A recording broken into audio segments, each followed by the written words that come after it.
Bonjour à tous, bienvenue dans cette vidéo. Aujourd'hui, les transits de novembre, c'est super, on rentre dans un mois mystérieux et avec lui on va regarder les transits qui vont se passer avec la lune. Donc on va faire semaine par semaine comme d'habitude et aujourd'hui on commence par la semaine du 3 novembre. Je vais aussi rajouter dans cette explication des transits lunaires, je vais aussi rajouter les jours lunaires cette fois-ci. Comme ça va nous donner encore plus d'expérience par rapport à cette semaine et vous allez comprendre que les journées lunaires c'est extrêmement utile, intéressant. Ici on les suit, on peut avoir encore plus d'expérience niveau chaque jour que vous passez, suivre un petit peu le calendrier lunaire, c'est extrêmement beau. Les jours lunaires, c'est pas la même chose que les transits de la lune, donc les jours lunaires sont en fonction de la nouvelle et de la pleine lune. On commence les calculs à la première journée de la nouvelle lune, c'est le premier journée lunaire, et on termine par voilà, le 30e journée lunaire, qui est très petit généralement, avant la nouvelle lune, et le 3 novembre, on aura aussi un passage entre le 13e et le 14e journée lunaire, mais voilà, on va faire pas à pas. D'abord, on va dire que effectivement, le lundi, toute la journée du lundi, c'est la lune en bélier, le 3 novembre, et ce qui confère effectivement à poser des pierres du début pour des nouveaux projets. Sachant qu'on arrive vers la pleine lune mercredi, on a encore un petit peu de temps pour un petit peu ramener à cette journée quelque chose de précieux. Donc c'est très important de bouger votre corps, d'être actif. Si vous faites des journées de relaxation, c'est bien aussi c'est indiquant de vous donner un petit peu de sport dans cette journée, un petit peu de danse par exemple, qui pourrait être utile. Et effectivement, commencer des choses. C'est la journée encore super pour ça. C'est la 13e journée lunaire, on appelle ça la roue, symboliquement, et c'est des choses qui reviennent, c'est comme la roue de la fortune dans le tarot, et vous pouvez avoir un petit peu d'expérience comme ça qui reviennent à vous pendant cette journée-là, les connaissances, les choses que vous n'avez pas terminées par exemple. C'est une journée qui vous montre un petit peu dans quel état d'esprit vous vous trouvez. Il y aura aussi la 14e journée qui va passer ce jour-là vers la soirée, et là c'est une journée idéale pour une journée de la trompette, on dit, c'est très bien pour commencer des nouvelles choses. Donc effectivement c'est une très bonne journée pour faire encore des choses avec le bélier en plus, ça marche très bien.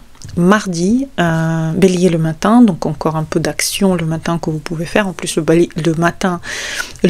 mardi c'est généralement une journée où il y a une énergie du bélier, puisque on a l'énergie de Mars, donc exprimez ce que vous ressentez, faites des choses, finalisez des projets.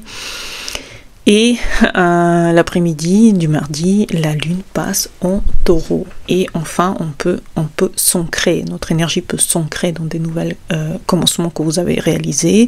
Un peu plus de lenteur, de sensualité vers la soirée. Ralentissez, savourez les choses. Vous pouvez vous relaxer par rapport au bélier qui vous a peut-être pris dans un tourment mardi. Et mardi, effectivement, c'est la 14e journée lunaire qui va passer doucement à la 15e. Et c'est pour ça que mardi, l'après-midi, et puis aussi le matin de mercredi, même si c'est en taureau, vous pouvez ressentir une certaine fatigue, peut-être même certaines personnes peuvent ressentir des peurs, car le psychisme est sensible. Mercredi arrive la pleine lune, vous allez vous sentir un peu plus peut-être mal, fatigué, envie de dormir, envie de vous vous concentrer sur des choses que vous avez envie, et tant mieux. Et c'est vrai que c'est émotionnellement puissant cette journée-là, donc vous pouvez vous sentir que mardi, avec cette fatigue, vous pouvez vous dire voilà, avec les journées de bélier, c'est normal que la fatigue arrive en taureau, mais c'est vrai que ça tombe sur la 15e journée lunaire, et la 15e journée lunaire, c'est jamais très doux. Il y a toujours une sensation effectivement que vous avez comme couru un marathon, et là il faut commencer à se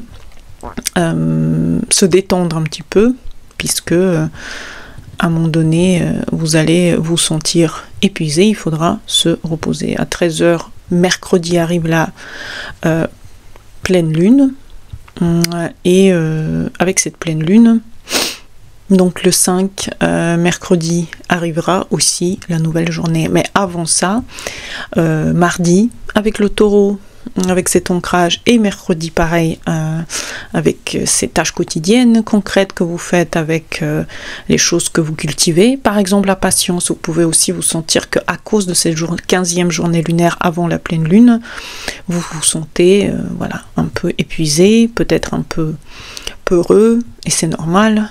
Et après, mercredi, arrive la pleine lune.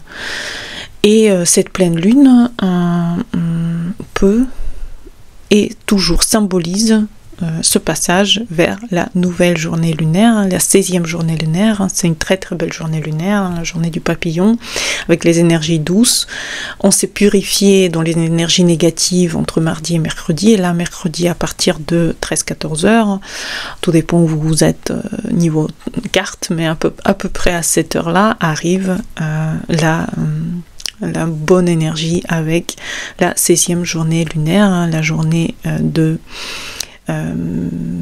légèreté. Enfin, on ressent qu'on a passé le plus dur, et arrive quelque part la rédemption avec mercredi encore ce taureau, et jeudi avec des nouvelles énergies, on arrive dans le nouveau cycle de la lune commence à devenir de plus en plus petite, et c'est vrai que arrive du coup la 17e journée lunaire à partir de ce moment-là. La 17e journée lunaire, c'est une journée super bien, c'est une journée, ça s'appelle grappe du raisin, et l'énergie est très très bonne pour se libérer, pour jouer, pour vous amuser, pour ouvrir de nouveaux contacts, pour être en lien avec les autres. Et effectivement, jeudi matin, il y a encore du taureau avec cette énergie de calme qui vous rassure avec les problématiques qu'a pu créer la pleine lune qui effectivement vous plongez dans peut-être les questions financières par exemple. Ici on va plutôt dans la communication, et ça marche bien avec la lune en Gémeaux l'après-midi, avec des échanges, des contacts, apprendre, échanger, partager, agiter, vous vous agitez mentalement pour quelque chose, et ça va continuer toute la journée vendredi et toute la journée samedi. Vendredi, on aura une très très bonne journée qui est une journée du miroir. Le miroir, c'est une énergie qui vous montre qui vous êtes, quels sont vos désirs à travers l'image des autres. Donc c'est très très bonne énergie vendredi pour aller dans cette découverte de soi, dans la socialisation, puisqu'on a vendredi encore toute la journée la lune en Gémeaux, et dans les conversations stimulantes. On peut avoir ces moments-là. Si vous voulez commencer à écrire, à peindre, ça peut être effectivement vendredi que vous pouvez vous adonner à ça avec la lune en Gémeaux. Samedi aussi, toute la journée, la lune est en Gémeaux, avec le passage vers la 19e journée lunaire le soir, et c'est vrai que c'est une journée un peu lourde. La 19e journée lunaire, donc vendredi, vous pouvez ressentir un petit peu comme si l'araignée faisait sa toile, donc attention aux idées que vous recevez, parce que c'est pas toujours les bonnes.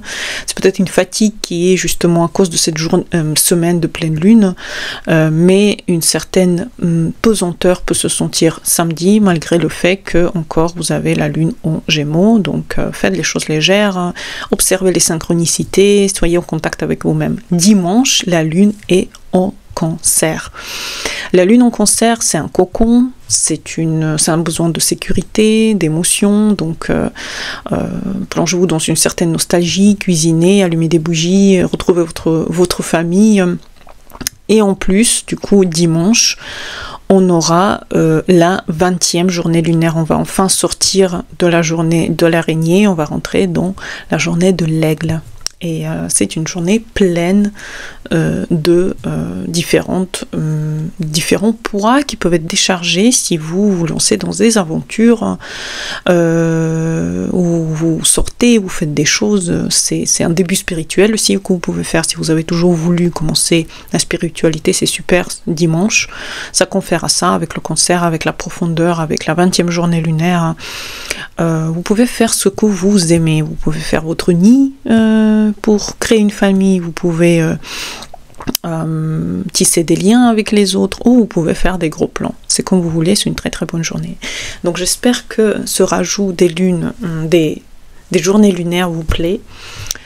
Sur mon site, j'ai les journées lunaires pas à pas explosées, donc vous pouvez lire, si vous n'avez pas très bien compris, lire de nouveau ce qui se passe sur mon site par rapport aux jours lunaires. Et à bientôt pour les nouvelles vidéos. Bonne journée à vous et au revoir.